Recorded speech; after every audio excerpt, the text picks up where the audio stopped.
geopolitics is really, put together from two elements. The first one is geo, which means the world, so our planet Earth, where we live, 200 countries, 7 billion people. And politics usually is about issues that human beings care about. It can be health, it can be education, it can be environment, it can be war, it can be terrorism, it can be peace. And if you take the two words together, then geopolitics can be translated as global politics. And what we do as historians, we look at the world and we say, well, who are the actors? And traditionally, historians have said the nation state is the actor. Of course, there we have to go into more detail and say, who runs the nation state anyway? Is it an oligarchy, or is the nation state really the people who live in that country?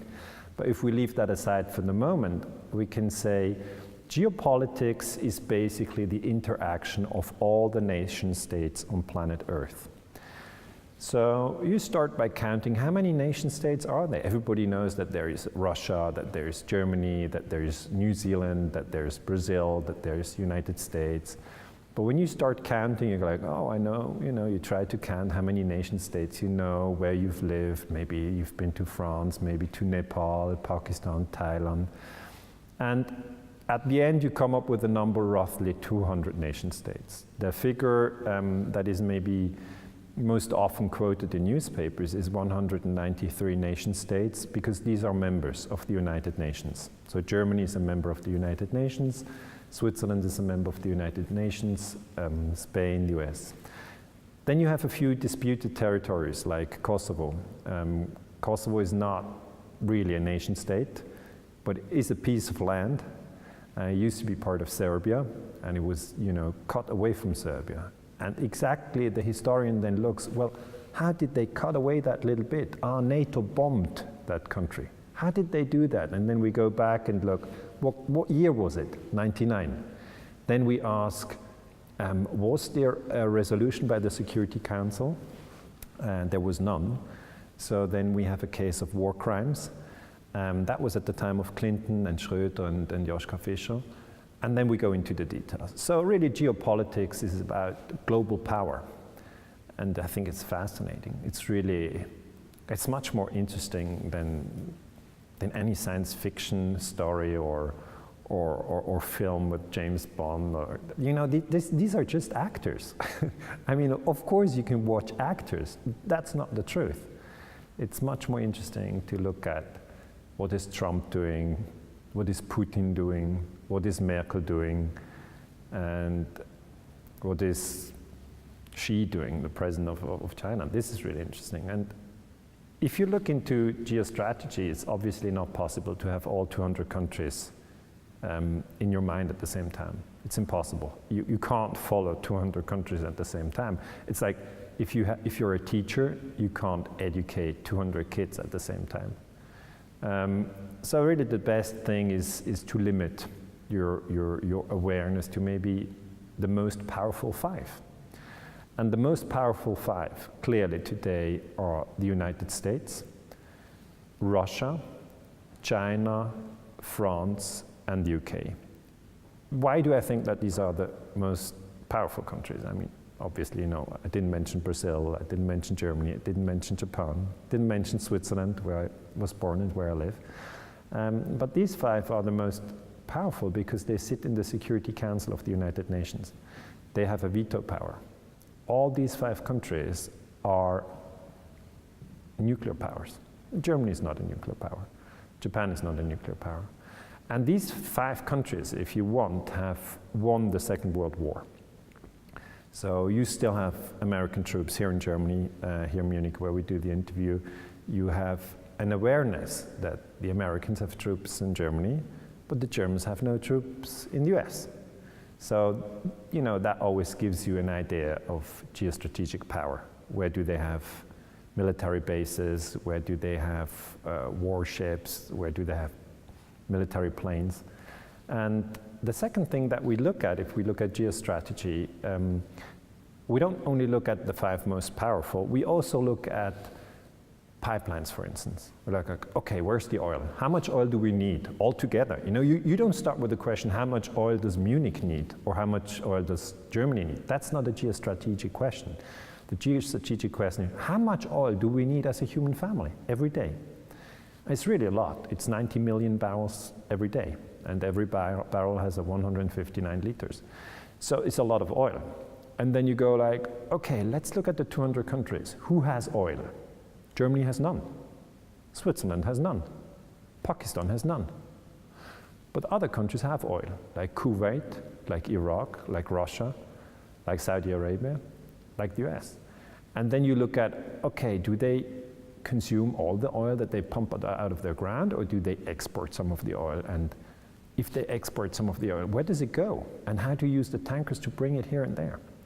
So really is an analysis of global power structures.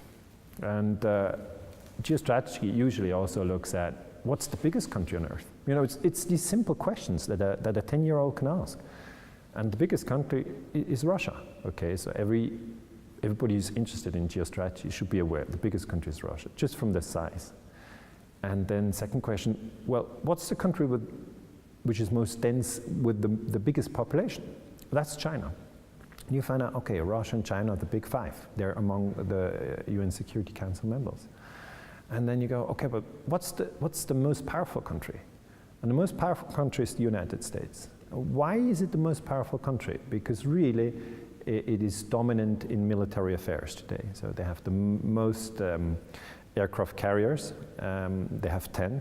The Russians have only 1. The Chinese have only 1. The French has only 1, and that's very often in repair. So really, the United States has also the biggest defense spending, roughly $600 billion, which is really a lot of money. And they have bombed most countries in the last 70 years. You know, geostrategy asks, well, what country is the record in bombing other countries in the last 70 years? It's the United States. And then the next step that we take is usually saying, okay, we have 200 countries, you said that. From within these 200, we have the big five, US, Russia, China, France, and Great Britain. But then within the five is one stronger than the other five. And that clearly is the case in the United States. And that's why we say, as historians, the United States is the empire.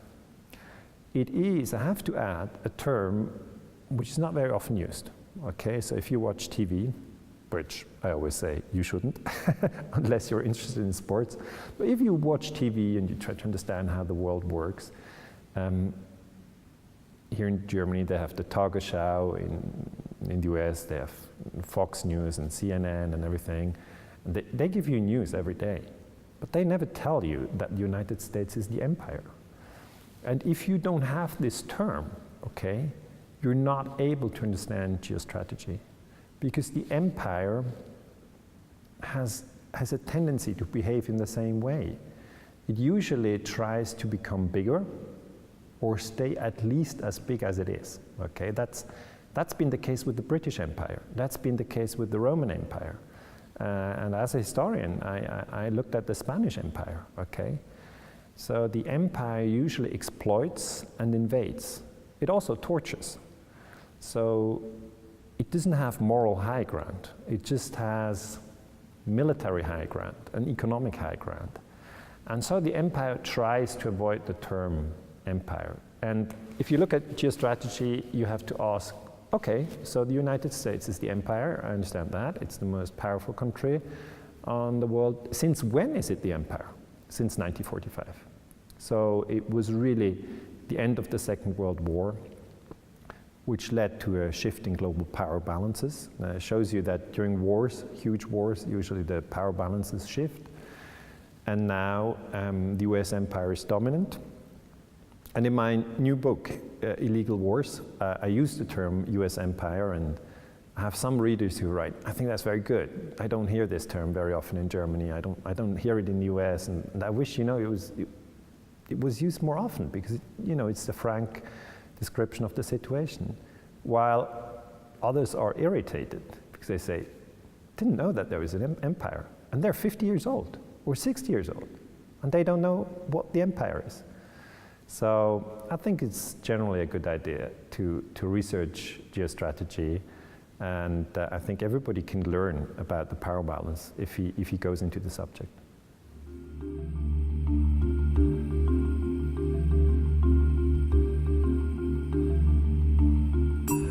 I think that if you just stick to mainstream media news, you're never going to understand much about geopolitics, because it is not a systematic analysis of global power structures. You can basically read the Neue Zürcher Zeitung, which is a very famous newspaper in Switzerland.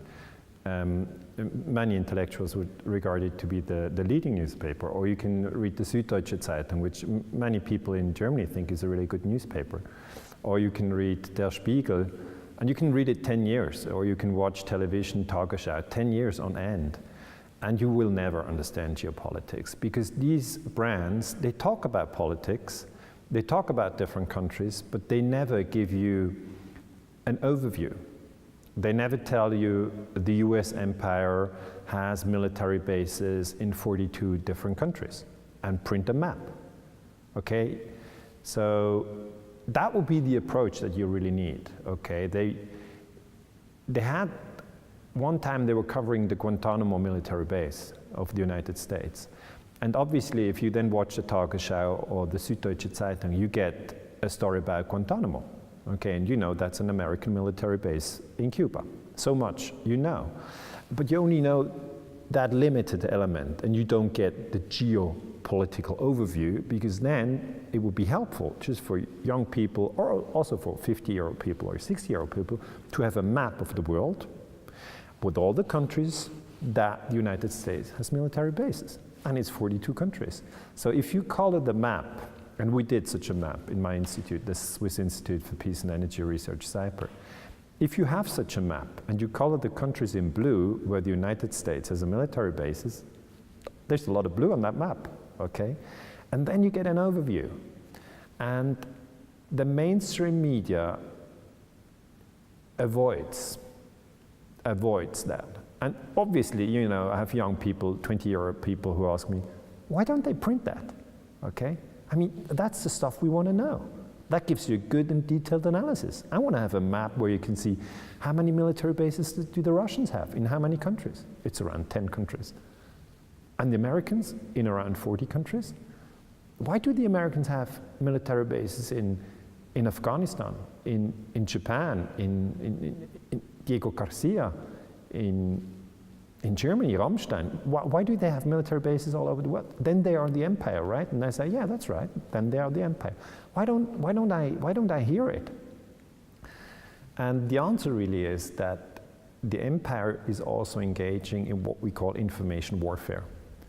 So if you are the empire, just for a moment think that you're the US empire, or that you're Trump, or, I mean, it's hard to imagine, but just for a moment think that you are a wealthy king in Europe, okay? Then you don't want anybody to challenge you intellectually. You don't want historians to write, you are the empire, you bomb other countries, that's illegal. You have your soldiers in other countries, but you wouldn't want other countries to have their soldier in your country. So these are very basic questions, but you don't want them. So the Süddeutsche Zeitung, Der Spiegel, and the NZZ, they avoid the term US empire because they don't want to get into trouble with the United States. And very rarely, you find the term, this is imperial, okay, or the phrase, the US empire, you know, has destroyed the Swiss banking secrecy. That's something we had in Switzerland in the newspapers. NZZ am Sonntag wrote that. But they only wrote it when they were really angry, and usually you don't find it.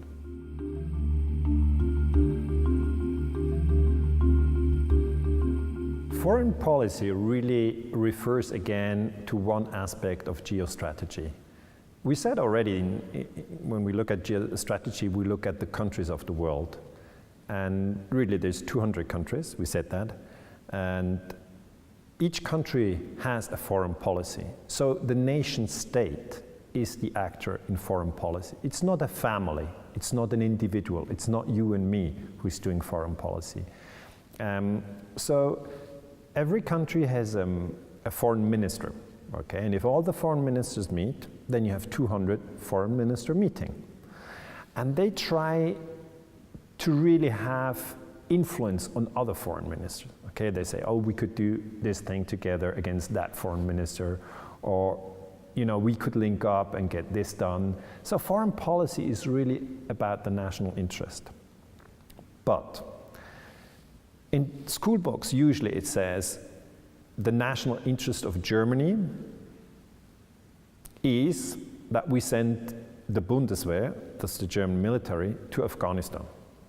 Or the national interest of the United States is to send the army and attack Iraq in 2003. And these things really happened. And then you find out, if you study the subject long enough, that foreign policy is not so much the interest of the nation state, but it is really the interest of the biggest companies in that nation state, or of the ruling families in that nation state. So basically, we call it oligarchs, okay? Very few people who profit from more. Because take the average German. Does he want to see the Bundeswehr in Afghanistan? No, he doesn't want that. So why do the Germans then send their army to Afghanistan? You have absolutely ridiculous explanations which are being offered to the public. At the time, Schröder, who was the chancellor, said that they have to defend German security on the Hindu Kush. Problem was, most Germans had never heard of the Hindu Kush. They knew that it was not a close-by mountain or an area of mountains. So if foreign policy was just representing the will of the people, then the people could vote on it. But this rarely happens.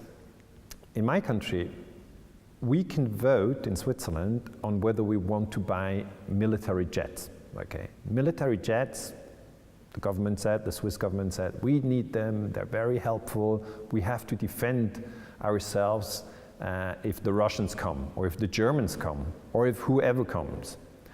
Then the Swiss population went like, so how much did it cost? It says, a few billions.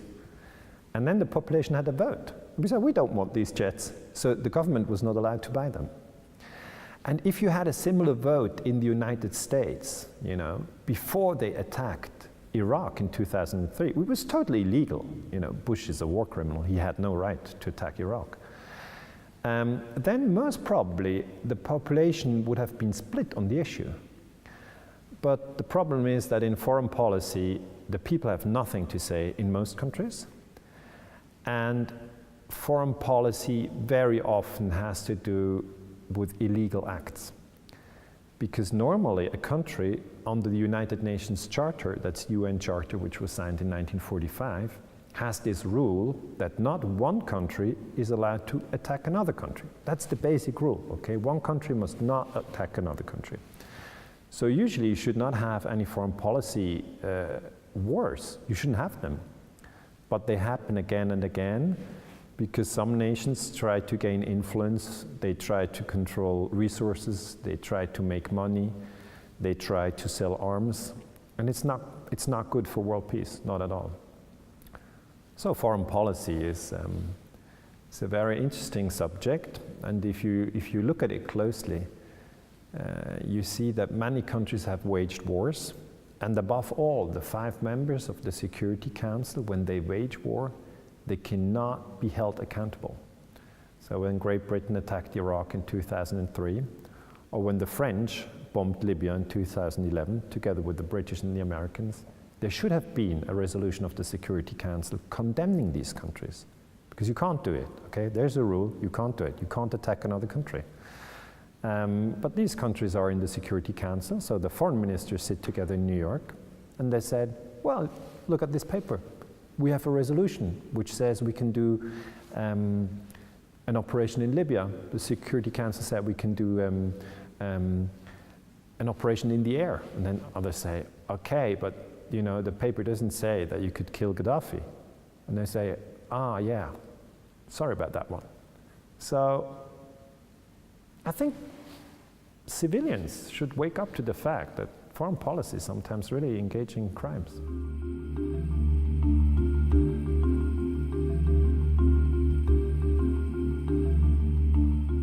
United Nations was created in 1945 after the Second World War. And we just have to recall that the Second World War was the biggest disaster we ever had on human planet, as far as recorded history goes. We had 60 million people dead in the Second World War, and especially young people cannot really understand what that means. And I always say, imagine the population of France. They are 60 million people. And then imagine you go on a trip to Paris. And you arrive in Paris, everybody's dead. Every street you walk, everywhere you sort of look at things, everybody's dead. And that's just Paris. Then you go to Marseille, which is another big city. Everybody's dead there. And all the small villages you pass in between are also, everybody's dead. And if you sort of do this exercise, you go, gee, did we really do that? As a human family, did we do that? And the answer is yes. And then I say, furthermore, imagine that as a human family, we dropped atomic bombs on each other. I mean, an atomic bomb is really devastating. And they were dropped in 1945 by the Americans on Hiroshima and Nagasaki. And they were totally devastating. And at that time, people came together and said, war is really cruel. We should find a way to get out of war. And the progress that these human beings made at that time was, for the first time, they made war illegal in 1945. And they put it into the UN Charter and said one country is not allowed to attack another country. It's forbidden, and I mean really forbidden. You know, people know that it's forbidden to go into the street here in Munich and shoot somebody in the head. Okay, that's forbidden, that's murder. And in exactly the same way it is forbidden today that one country bombs another country, or that one country takes tanks and rolls across the frontier into another country, or that one country, and this happens very often unfortunately, funds a group of armed people in another country. That's secret warfare. So that all is forbidden. And this idea, I always insist, as a historian, is a huge progress. We never had a text that said war is illegal. So, interestingly enough, you don't only have the disaster of the Second World War on the one hand, something very, very dark. You also have something very, very bright, which is the first time that human beings came together and said, we now say war is illegal. So I always say this UN Charter is really a diamond. You know, this is something we should cherish. We should read it at schools. We should actually have it in the newspaper, that the newspaper spokesperson in the evening says, everybody knows that wars are illegal. It's stated in the UN Charter, Chapter 2, and then they could go into the details. But you know, they should remind people. But it doesn't happen. It doesn't happen, unfortunately. So many young people don't even know what the UN Charter is. They don't know that wars are illegal. And they say, well, you know, I've always heard that wars are ongoing, so why is this? I mean, when they are illegal, why is there war? And the answer really is that the structure of the UN is dysfunctional, unfortunately. We have 193 nations which are members of the United Nations, including Germany, the US, Russia, Switzerland, Austria, New Zealand. And of these 193, we really have an upper class, and that's just 5. And the rest, 188, are the lower class. So you have a class system, okay? And these 5, small minority, they have privileges which are unprecedented. Privileges that you can compare to a king in the Middle Ages. And that has nothing to do with egalitarian distribution of power.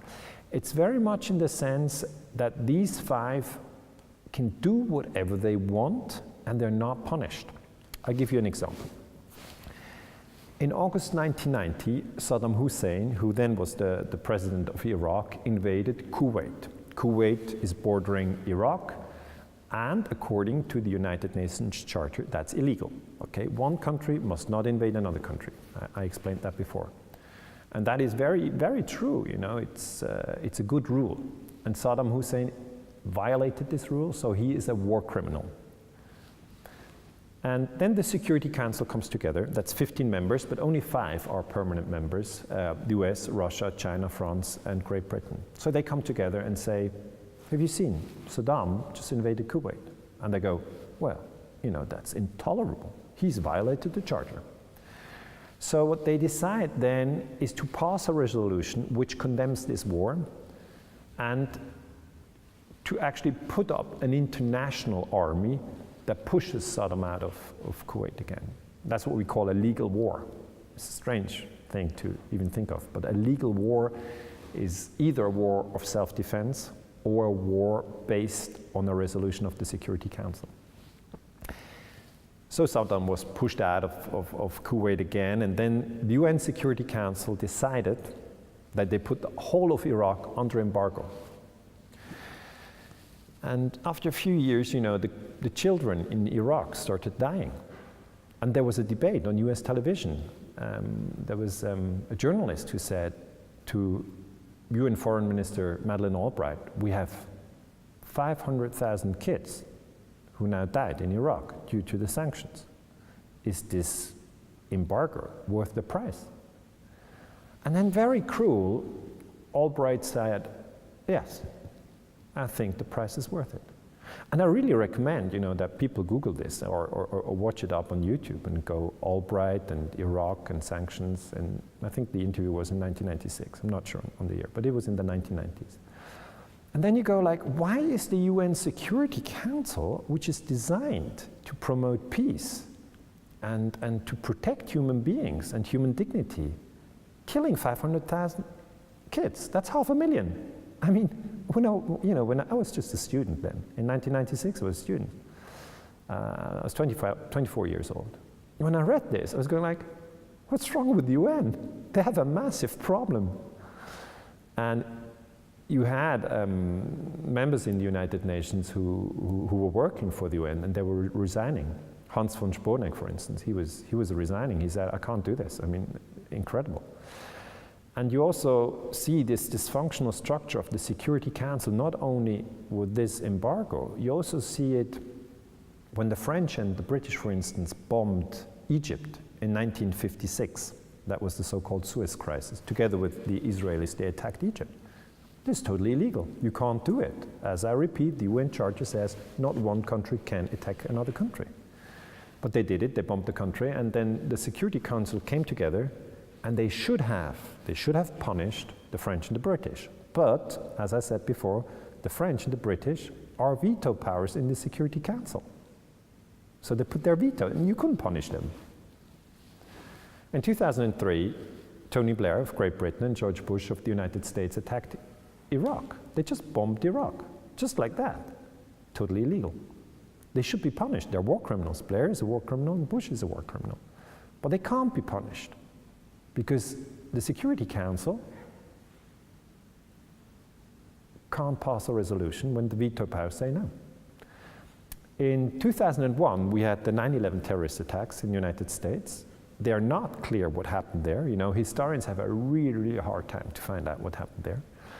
But to put a long story short, after 9/11, that was September 11, 2001, you had in October 2001, the United States attacking Afghanistan. Again, actually what we need is a resolution of the Security Council. They didn't have that. So the war against Afghanistan is illegal. The Germans went to Afghanistan. Illegal, you can't do it. Think about the Afghanistan army coming to Germany in 2001. Nobody would want that. So what we need is a reform of the United Nations. The 5 members in the Security Council should actually give away their veto. But the problem is, they don't want to do that.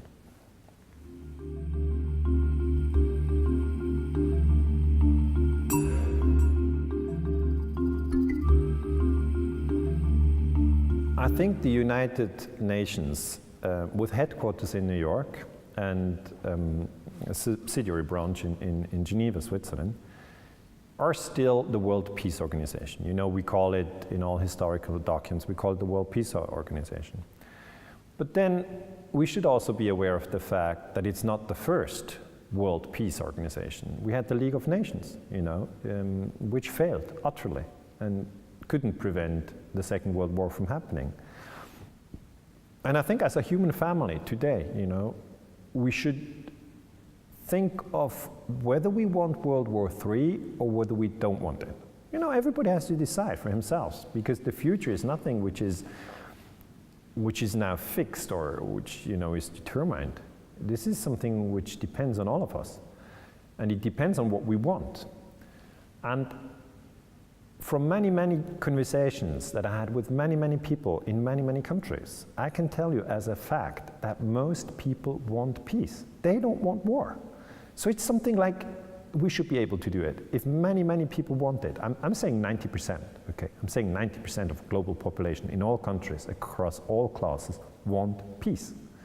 Because they don't want to see their kids shot, they don't want to walk on a landmine, they don't want to live in a house which is being bombed, okay? They just don't want it. So we have an overwhelming, really overwhelming will for peace. At the same time, we see that United Nations don't really work. And what can we do right now? I think the best that we can do is to have a strong Secretary General. That'd be something very good. Kofi Annan, for instance, was a rather strong Secretary General. Ban Ki-moon was not very strong. And if I think back to Kofi Annan, he came up on television and said that the war against Iraq was illegal. So he's basically the face telling the story, because today you always have a face, okay? The United States is Trump, Russia is Putin, and Germany is Merkel. Obviously that's not true. I mean, not everybody in Germany looks like Merkel, and not everybody in the US agrees with Trump, or not everybody in Russia agrees with Putin. So, this is a very strong simplification that we do in international politics. But the UN is the General Secretary. And it would be very good, I think, that every time that a war breaks out, for instance, 2011, the war against Libya, or 2001, the war against Afghanistan, or 2003, the war against Iraq, many wars breaking out all the time, that the Secretary General goes in front of a global TV audience and says, let's not forget, ladies and gentlemen, that the UN Charter has declared that all wars are illegal. And so is this war. It is illegal. I call upon all nations to refrain from using military action. I think he could do it. Unfortunately, he very often doesn't do it. And when he does it, like Kofi Annan, I looked at the data very clearly, he does it rather late, okay? The attack from the British and the Americans on Iraq came in 2003, and Kofi Annan addressed the global media in 2004. So he had like 1 year of delay. I mean, that's a lot of delay. He was right in the substance. He said this war is illegal, and people listened to him. I mean, people are much more inclined to believe what the General Secretary says than what a president or prime minister says. They know, that these people are out for power and money and greed. But they think that the Secretary General represents, in many ways, the hopes for a better future, for more peace, for more justice. And so my suggestion would be that whenever a war breaks out, the Secretary General should step in front of the camera the same day, okay? The same day. And then you had television stations and newspapers and alternative media reporting the statement from the Secretary General, and he could always say wars are illegal, because that's in the UN Charter. He doesn't need to come up with a new text. Students have asked me, okay, clever idea, why doesn't he do it? And the answer is, he's being given his job not just by the world population, but by the 5 members of the Security Council. And they are the US, Russia, China, the British, and the French. So if these 5 attack another country, and just imagine, you know, you're the Secretary General, and you go like, this war is illegal. Then you've just criticized your boss. You're going to be fired. And so this is a dilemma that we have. I think we need a reform. I think we should preserve what is good in the United Nations, which is the UN Charter, which says wars are illegal. And I think if the Secretary General had the strength, you know, to criticize the members of the Security Council, that would really be a step ahead. Right now, I don't see this power. And also, I can't call the Secretary General and tell him, next time a war breaks out, step in front of the camera and make it clear for the kids on the whole planet that this is illegal. Yeah, but you know, it is possible to change things for the better. It is possible. I just maybe conclude with one example. In Switzerland, we introduced voting rights for women in 1971. So, 46 years ago. And before, people were convinced, you know, that it would be dreadful to give women the voting right. Because they said women are too stupid and too emotional. They said that. So they said it's impossible.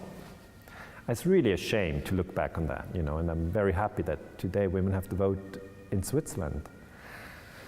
But if I transfer this to the UN, then I say we have the proof that progress can come. We have the proof that systems can change. We're not stuck, and it's not a given that we will kill each other in the 21st century. It's a possibility. We can do that. We have nuclear arms. We have 16,000 nuclear bombs, so we can kill each other many times. But we can also walk towards peace. And as I said, the majority, 90% of the world population want peace. And so do I.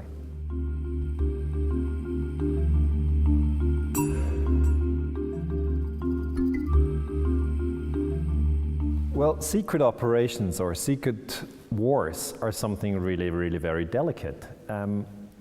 They are illegal, okay, because one country is not allowed to attack another country according to the UN Charter, but they exist. We have the historical proof. And personal experience that I have with secret operations is that I was a student at Basel University.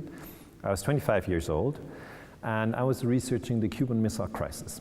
Because I knew, the Soviets put nuclear weapons in Cuba in 1962, and I knew that this almost led to World War III. So I was really, interested, why did human beings do that, and why as a human family do we do these things, and if we continue doing these things, we blow each other up one day, just by accident. And then I read the details of the Cuban history, and if you want to understand secret operations, I think you should start with Cuba. Because when Fidel Castro, the then leader of Cuba, came to power in 1959, he said, I want to make this country completely different. It's been exploited by rich guys, and now I'm going to send the rich guys to hell. They can, leave, and I'm going to make a new system so that the kids can read, that they can go to hospitals, and I'm going to just make it much, much more just. The Americans, at the time you had President Eisenhower was in charge, and the CIA director was Allen Dulles. They didn't like it, okay? They didn't like it. So they thought we should get rid of Nixon. We should get rid of Fidel Castro. And even Nixon, who was vice president at the time, said, to Eisenhower, we should get rid of Fidel Castro. He's a communist, let's get rid of him. But then you had this huge United States and this small country, Cuba. And I'm from Switzerland, so I always like the small countries. I'm like, what did they do? That's really difficult. It's a bit a story of Goliath and David. And then Fidel Castro knew that they were trying to overthrow him. And what the CIA first did is they used covert action, okay? Covert action is something that you don't tell the public. They trained a group of exile Cubans in Florida. They flew them, the CIA did that. They flew them to Guatemala, gave them training, gave them weapons, and then sent them with a boat to Cuba, and their job was to fight a war there. That was the so-called Bay of Pigs invasion in April 1961. And then the American foreign minister was asked by the newspaper, Dean Rusk, he was asked, is America attacking Cuba? And he said, of course not. We're not doing that. So that's, you know, that's a trick with secret warfare. You do something, but when somebody asks you whether you do it, you say, oh no, I'm not involved. That's the lie. And then the Americans bombed Cuba, also in '61. So if you bomb a country, it's quite obvious that something is going on. So the Cubans went to the UN Security Council, and I described this as in my book, Illegal Wars. And the foreign minister of Cuba was Raul Roa, and he said, we're being bombed by the United States. This is illegal. And then the UN ambassador from the United States, Adlai Stevenson, went there and said, you know, then you have to come up with a cover story if it's covert warfare. You can't say, yeah, we're doing that. Then it's not secret warfare anymore. And then he came up with a cover story and said, these are Cuban pilots, and they're bombing their own country because they really hate communism. They really hate Fidel Castro. And before fleeing to the country of the free and the brave, the United States, they just bombed their own country. So it's like this story of this kid was really angry with his family, so he left the house. And before he left the house, he blew it up with his mother and his sister and his father all dead. It's just a stupid story. And it was a lie. So this is really covert action. You carry out an operation and you hide behind the concept of plausible deniability. You say, I didn't do that. You lie. And it's not that this is something years ago, you know, that didn't happen anymore. In 2011, the Syrian war started. And you can't understand the Syrian war if you don't see the element of covert action, because Syria was basically covert action from the start. The CIA invested $1 billion, okay, that's a 1 and 9 zeros. This is a lot of cash, much more cash than everybody of us has, into a covert operation in Syria with the name Operation Timber Sycamore. This operation aimed at overthrowing the government in Syria, Assad. And that's, again, illegal. It's the same pattern that you had with Fidel Castro. I didn't finish the story with Cuba. Fidel Castro survived, right? He defeated this invasion. Then the CIA later tried to kill him with assassination operations. They knew that Fidel Castro liked to go scuba diving. So they planted seashells with explosives. And they thought he would, you know, touch it and die. It didn't work. Fidel Castro survived. And that's the same now with Assad, okay? Assad seems to be surviving the secret war of the CIA. And the very strange thing is that the CIA doesn't care about the group that they arm, okay? They go to radical Muslims, give them money, give them weapons, and say, overthrow Assad. When the public then says, are you really doing this? They say, oh no, I'm not doing this. This is just an internal war in Syria. Bollocks. It was never it was a secret war from the start. And the second thing that you do, if you're an empire, and the United States is the empire, you use your special forces. What are special forces? Special forces are, in Great Britain, for instance, the SIS, Special Air Services, or in the United States, the Green Berets. And they go to many countries. They enter the country without a declaration of war, okay? So they enter illegally. The host country doesn't even know that they're coming. And they don't have, you know, the American flag or the British flag or the French flag here and here the name. They have no insignia. And they're the best, okay? They can survive alone in the desert, in the jungle, and in the mountains. So they're really the hard guys. Many kids have seen Rambo, okay? That's a science fiction, that's a fiction character with Sylvester Stallone. But he's a special forces guy. And what they do is they fight behind enemy lines. They train groups to then overthrow governments. And I said that in Cuba it didn't work. In Syria, it started in 2011. We're now 2017, okay? The war has changed into an open war. Obama started to bomb the country. Trump is continuing to bomb the country. So a secret war can change into an open war. But still, Syria, it's not sure whether the US empire will be able to overthrow Assad. And in other cases, we really have examples where it worked. So, for instance, in 1953, the MI6, the British Secret Service, and the CIA overthrew the government of Mossadegh, the prime minister in Iran. That was totally illegal. People in Europe and America have completely forgotten about it, but the Iranians have not forgotten. In 1973, the CIA overthrew the government of Allende in Chile. Totally illegal. You can't do it. You know, think about the Chilean Secret Service overthrowing the US government in 73. It's incredible. You can't do it. It's totally illegal. But they did that, and they installed Pinochet, dictator, brutal dictator. In 1979, the CIA started to arm the Mujahideen in Afghanistan, okay? And many people don't remember that the CIA actually built up Al-Qaeda in Afghanistan because they wanted to create, I quote, a Vietnam for the Russians. You know, they drew the Russians into Afghanistan.